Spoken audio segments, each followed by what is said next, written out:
Assalamu алейкум, урматтуу мекендештер, жердештер. Мен Кубанычбек Осмонбеков, Кыргыз диаспора кеңешинин төрагасы. Кечээ күнү 21 сентябрда Россия Федерациясынын президенти Владимир Владимирович Путин жаңы указга кол койду. Ал Россиянын жарандарын мобилизациялоо тилеги менен.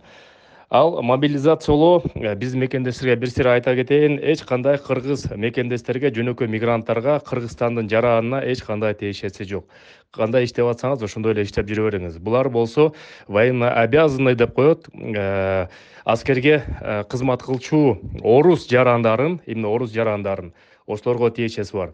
Андан тышкары кыргыз мекендештердин кээ бирөөнү билебиз, кыргыз паспорттары бар. Эгерде паспорттардын сроктору өчүп калса, анда элчиликке бүтүп калса, эгерде элчиликке барып эле СВР деп коет, свидетельство о возвращении на родину.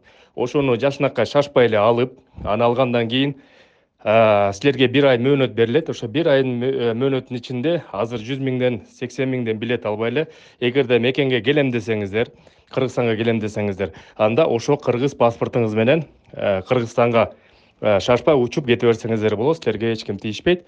Ошондой мекендештер. Кыргыз паспорту бар Кыргызстандын жарандары болсо, алар силер Россия жергесинде жашынакай эле иштеп, эмгектенип жүрө бериңиздер. Силерге жана мобилизация деген эч кандай тиешеси жок, мекендештер. Дагы маалыматтар болсо айтып турабыз. Азырынча ушундай, мекендештер. Сак саламат болуңуздар. Дагы толуктоп кетчү нерсе, эгерде биздин мурунку мекендеш Орусиянын жараны болсо, анын паспорту болсо, ошо 10 жылга чейинки мөөнөтүндө болсо, допустим, 10 жылга чейин паспорт алган болсо, алар да чакырылбайт деп жатат. Чакырылуу болсо, чакыруу ошол 10 жыл мурда паспорт алган жарандарга тиешеси бар.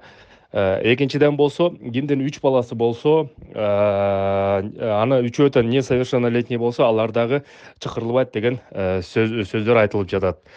Сак саламат болуңуздар, мекендештер.